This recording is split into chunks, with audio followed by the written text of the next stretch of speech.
हाँ जी, प्यारे मित्रों नमस्कार, जय हिंद। स्वागत है आप सभी का उड़ान मास्टर अकेडमी में। जैसा कि आप सभी जानते हैं कि हमारी संपूर्ण पंचायती राज व्यवस्था की 1001 प्रश्नों की सीरीज चल रही है।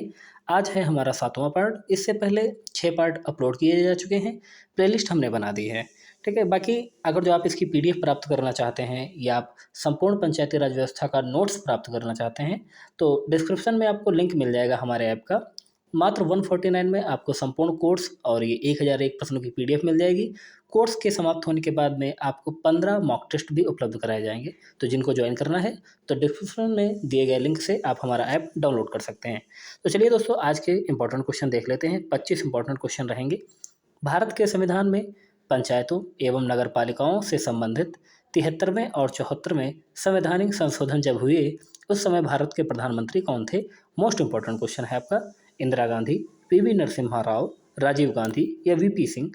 सही जवाब हो जाएगा आपका पीवी नरसिम्हा राव। जी हाँ मित्रों, जब 73वां संविधान संशोधन और 74वां संविधान संशोधन हुआ था तो उस समय भारत के प्रधानमंत्री थे PV Narasimha Rao. Most important question है अगला। पंचायती राज संस्थाओं को 29 कार्यों की सूची किस अनुच्छेद के तहत दी गई है? अनुच्छेद 243H, 243F, 243E या 243G? हमने आपको 29 कार्यों की सूची आपको उपलब्ध करा दी है पहले पार्ट में। दूसरा पार्ट आज आपको मिल जाएगा। तो इसका सही जवाब हो जाएगा, ये जो सूची दी हुई है ये अनुच्छेद 343G में दी हुई है। राइट आंसर आपका हो जाएगा। अब मोस्ट इंपॉर्टेंट आपका ये क्वेश्चन था, इसको थोड़ा ध्यान रखिएगा। अगला क्वेश्चन, वह न्यूनतम जनसंख्या कितनी है जिसके नीचे 73वें संविधान संशोधन अधिनियम के उपबंध के अनुसार स्तर पर पंचायतें गठित नहीं की जा सकती हैं? थोड़ा ध्यान से पढ़िएगा क्वेश्चन को। इसी तरह के क्वेश्चन आपके पेपर में पूछे जाएंगे। क्वेश्चन ये पूछ रहा है कि 73वें संविधान संशोधन अधिनियम के आधार पर आखिर कितनी जनसंख्या होनी चाहिए जिसके आधार पर पंचायतें गठित की जाती हैं या पंचायतें गठित नहीं की जा सकती हैं? तो कम से कम आपकी जनसंख्या होनी चाहिए 20 लाख, तो आपकी तीनों पंचायतें वहाँ पर गठित की जाएंगी, ठीक है। आपको इसको ध्यान रखना है, इंपॉर्टेंट क्वेश्चन है, पूछा जा सकता है। अगला क्वेश्चन है, पंचायती राज विषय है समवर्ती सूची का, केंद्र सूची का, राज्य सूची का या शेषाधिकार की सूची का? सही जवाब तो थोड़ा इजी था ये, आप तुरंत जवाब दे सकते हैं। राज्य सूची का विषय है पंचायती राज विषय। नेक्स्ट क्वेश्चन है, पंचायती राज व्यवस्था में शासन प्रणाली की संरचना क्या है? ग्राम स्तर पर स्थानीय स्वशासन की एक स्तरीय संरचना। मोस्ट इंपॉर्टेंट, थोड़ा इसको ध्यान रखिएगा। ग्राम और खंड स्तर पर स्थानीय स्वशासन की द्विसंरचनीय संरचना। ग्राम, खंड और जिला स्तर पर स्थानीय स्वशासन की संरचना। ग्राम, खंड, जिला और राज्य स्तर पर स्थानीय स्वशासन की चतुर्थ स्तरीय संरचना। तो आपको ध्यान रखना है कि देखिए, एक स्तरीय तो है नहीं, ठीक है, दो स्तरीय भी नहीं है, चतुर्थ स्तरीय भी नहीं है। आप सभी जानते हैं हमारे उत्तर प्रदेश में त्रिस्तरीय पंचायती राज व्यवस्था लागू है। तो ग्राम स्तर पर होनी चाहिए, खंड स्तर पर होनी चाहिए और जिला स्तर पर स्थानीय स्वशासन की संरचना होनी चाहिए। सी जवाब इसका सही जवाब हो जाएगा। अगला क्वेश्चन है कि 73वें संविधान संशोधन को लागू करने वाला पहला राज्य है। अब इस क्वेश्चन को मैंने अपने कम्युनिटी पोल में भी डाला था, तो वहाँ पर अधिकांश मित्रों ने वहाँ पर गलत कर दिया था, क्योंकि अधिकतर लोगों ने राजस्थान क्लिक कर दिया था। तो देखिए, अगर अब पूछा जाए क्वेश्चन कि पंचायती राज व्यवस्था सर्वप्रथम कहाँ लागू हुई, तब आप बताना कि हाँ, 2 अक्टूबर 1967 को राजस्थान के नागौर जिले से तत्कालीन प्रधानमंत्री जवाहरलाल नेहरू ने पंचायती राज व्यवस्था को लागू किया था। लेकिन बात हो रही है 73वें संविधान संशोधन की, जो कि आपको लागू हुआ था 24 अप्रैल 1993 को जो लागू हुआ था, उसे लागू करने वाला पहला राज्य कौन था? तो वो था राज्य आपका मध्य प्रदेश। आपको ध्यान रखना है।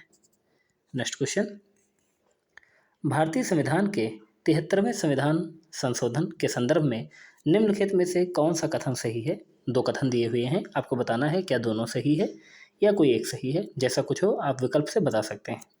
इसमें पंचायतों को स्वशासन की संस्था स्वीकार किया गया। इसमें शहरी स्थानीय सरकार को स्वशासन की संस्था स्वीकार किया गया। अब बात हो रही है 73वें संविधान संशोधन की।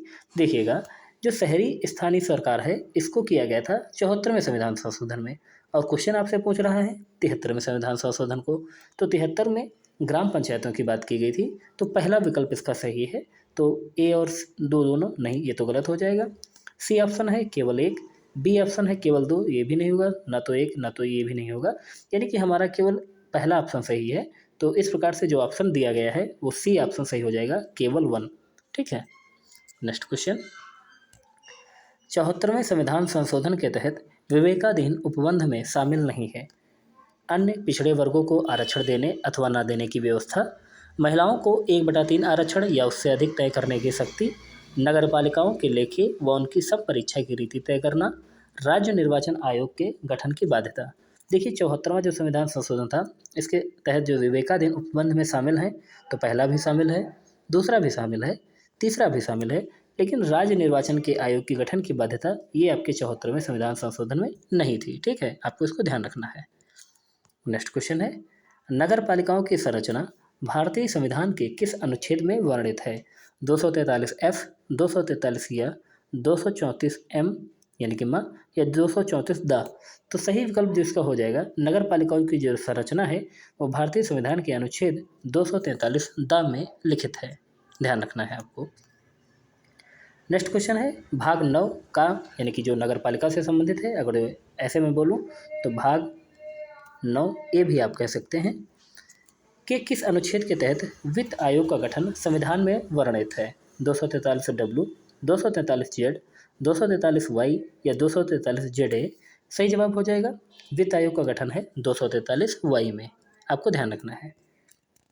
अगला क्वेश्चन है कि आपका पंचायतों में स्थानों का आरक्षण किस अनुच्छेद में वर्णित है? 243 ता, 243 या 243 माँ या 243 घा। सही जवाब हो जाएगा, जो पंचायतों में स्थानों का आरक्षण है वो आपका 243 घा में वर्णित है। और जितने भी इम्पोर्टेंट अनुच्छेद हैं वो मैंने आपको करवा दिए हैं पहले ही भाग में, तो उस जो भाग जिन्होंने ऐप हमारा डाउनलोड किया है उनको सबको पता होगा। तो इन सभी भागों को जो हमने जितने भी भाग आपको लिखवाए हैं वो सभी आपको याद होने चाहिए, क्योंकि यहाँ से क्वेश्चन हर हाल में पूछा जाएगा। और आप भी जानते हैं कि आपके 100 में से 65 प्रश्न आपके संपूर्ण पंचायती राज व्यवस्था से ही पूछे जाएंगे, तो अनुच्छेद तो आपको हर हाल में याद ही होने चाहिए। अगला क्वेश्चन है आपका कि भारत के संविधान के 9वें भाग के अधीन पंचायती राज व्यवस्था किन राज्यों में लागू नहीं होती है? असम, मिजोरम और नागालैंड, नागालैंड, मेघालय तथा त्रिपुरा, नागालैंड, मेघालय तथा मिजोरम, सिक्किम, त्रिपुरा तथा मेघालय। देखिएगा, असम, मिजोरम और नागालैंड में तो है, नागालैंड, मेघालय, त्रिपुरा में भी है, सिक्किम, त्रिपुरा तथा मेघालय में भी है। ये जो क्वेश्चन है कि नागालैंड, मेघालय तथा मिजोरम यहाँ पर नहीं है। ठीक है, तो पंचायती राज व्यवस्था यहाँ पर नहीं है, आपको इसको ध्यान रखना है। अगला क्वेश्चन है, भारतीय संविधान के अनुच्छेद 243Z(J) के अनुसार सहकारी समिति के निदेशकों की अधिकतम संख्या हो सकती है 21, 15, 11 या 7। सही जवाब हो जाएगा, सहकारी समिति के निदेशकों की संख्या हो सकती है 21, आपको ध्यान रखना है, मोस्ट इंपॉर्टेंट क्वेश्चन। अगला क्वेश्चन है, पंचायती राज संस्थाओं में महिलाओं तथा दुर्बल वर्गों के अधिक प्रतिनिधित्व के समर्थक थे? लाल बहादुर शास्त्री, जवाहरलाल नेहरू, मोरारजी देसाई या राजीव गांधी। तो आप सभी जानते हैं कि जो आपका संविधान संशोधन जो हुआ था 73वां 74, जो कि पारित हो गया था, लेकिन इससे पहले भी राजीव गांधी सरकार के द्वारा पंचायती राज संस्था को लेकर एक संविधान संशोधन विधेयक पारित किया गया था। लेकिन वो जो विधेयक था वो लोकसभा से तो पारित हो गया था, लेकिन राज्यसभा से नहीं पारित हो पाया था। तो आपको ध्यान रखना है, जो महिला तथा दुर्बल वर्गों के अधिक समर्थक थे वो थे राजीव गांधी। नेक्स्ट क्वेश्चन आपका है, पंचायतों के बारे में निम्नलिखित में से कौन से कथन विकेंद्रीय सही नहीं है? इसमें से एक कथन जो आपका गलत है, तमिलनाडु में द्विस्तरीय पद्धति अपनाई है, मध्य प्रदेश में सबसे पहले पंचायती राज्यों की स्थापना हुई थी, भारत में पंचायती राज की स्थापना जवाहरलाल नेहरू ने की थी, 73वां संविधान संशोधन 1992 से लागू हुआ था। अच्छा, तो यहाँ पर लगता है हमारी आई थिंक 2 क्वेश्चन यहाँ पर सही नहीं होंगे, क्योंकि तमिलनाडु में द्विस्तरीय पद्धति अपनाई है ये तो गलत है, क्योंकि तमिलनाडु में है त्रिस्तरीय। ठीक है, तमिलनाडु में कौन सी स्त्री है? त्रिस्तरीय पंचायती राज व्यवस्था है। बाकी मध्य प्रदेश में सबसे पहले पंचायती राज की स्थापना हुई थी, भारत में पंचायती राज की स्थापना जवाहरलाल नेहरू ने भी की थी। और जो 73वां संविधान संशोधन है ये 1992 से नहीं लागू हुआ था, ये आपका 24 अप्रैल, मैंने अभी आपको थोड़ी देर पहले बताया, 24 अप्रैल 1993 से लागू हुआ था। तो आपको ये भी ध्यान रखना है, यहाँ पर आपके 2 विकल्प गलत हैं, आपको ध्यान रखना है। कहते हैं ना कि थोड़ा आप ध्यान से पढ़ेंगे तभी आपको चीज़ें समझ में आएंगी। 73वें संविधान संशोधन के प्रावधानों को समाज के किस वर्ग को सत्ता हस्तांतरण की दृष्टि से ऐतिहासिक कदम माना जाता है? महिला वर्ग, पुरुष वर्ग, मध्यम वर्ग या कृषक वर्ग। तो जो ऐतिहासिक कदम माना जाता है वो महिला वर्ग का आरक्षण ही आप कह सकते हैं। तो 73वां संविधान संशोधन के प्रावधानों को समाज के महिला वर्ग के हस्तांतरण की दृष्टि से ऐतिहासिक कदम माना जाता है। नेक्स्ट क्वेश्चन है आपका, पंचायती राज का मुख्य उद्देश्य है जनता को राजनीतिक रूप से जागृत करना, रोजगार का सृजन करना, जनता को विकासमूलक प्रशासन में भागीदारी योग्य बनाना या कृषि उत्पादन को बढ़ाना। सही जवाब हो जाएगा जनता को विकासमूलक प्रशासन में भागीदारी योग्य बनाना। सी विकल्प सही जवाब हो जाएगा। अगला क्वेश्चन है कि भारत में किसके चुनावों में आरक्षित स्थानों को चक्रानुक्रम से भरे जाने का प्रावधान किया गया है? तो राज्यसभा के चुनाव में नहीं, विधानसभा के चुनाव में नहीं, पंचायती राज संस्थाओं के चुनाव में। जी हाँ मित्रों, ये आपका सही जवाब हो जाएगा। नेक्स्ट क्वेश्चन है, 73वें संविधान संशोधन द्वारा पंचायती राज संस्थाओं के लिए किस तरह के चुनाव का प्रावधान किया गया है? तो गुप्त मतदान, प्रत्यक्ष मतदान, प्रत्यक्ष और गुप्त मतदान या खुला मतदान।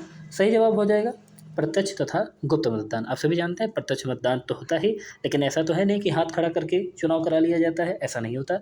आपको एक कोने में जो वोट डालने गए हों उनको पता होगा कि आपको एक साइड में कोना एक दे दिया जाता है, तो वहाँ पर जाइए, जहाँ पर आपको मोहर लगानी है वहाँ पर आप मोहर लगा सकते हैं। अगले कुछ जो है क्वेश्चन वो आपके कथन से संबंधित हैं, जो कि मोस्ट इम्पॉर्टेंट है और यहाँ से पूछे जाने की संभावना बहुत ज़्यादा है।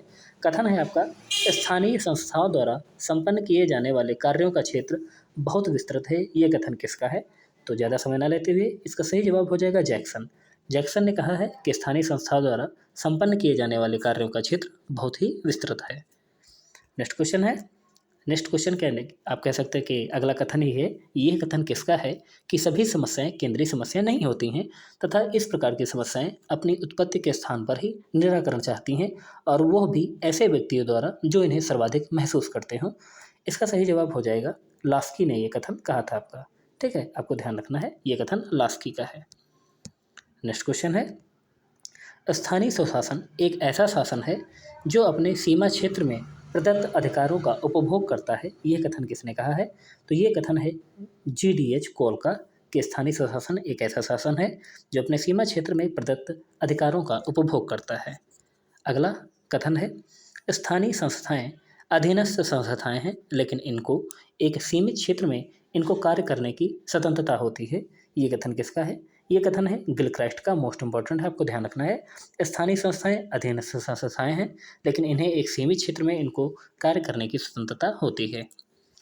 अगला क्वेश्चन है कि स्थानीय शासन एक बस्ती के लोगों के द्वारा अपने मामलों का स्वयं ही प्रबंधन है। ये कथन किसका है?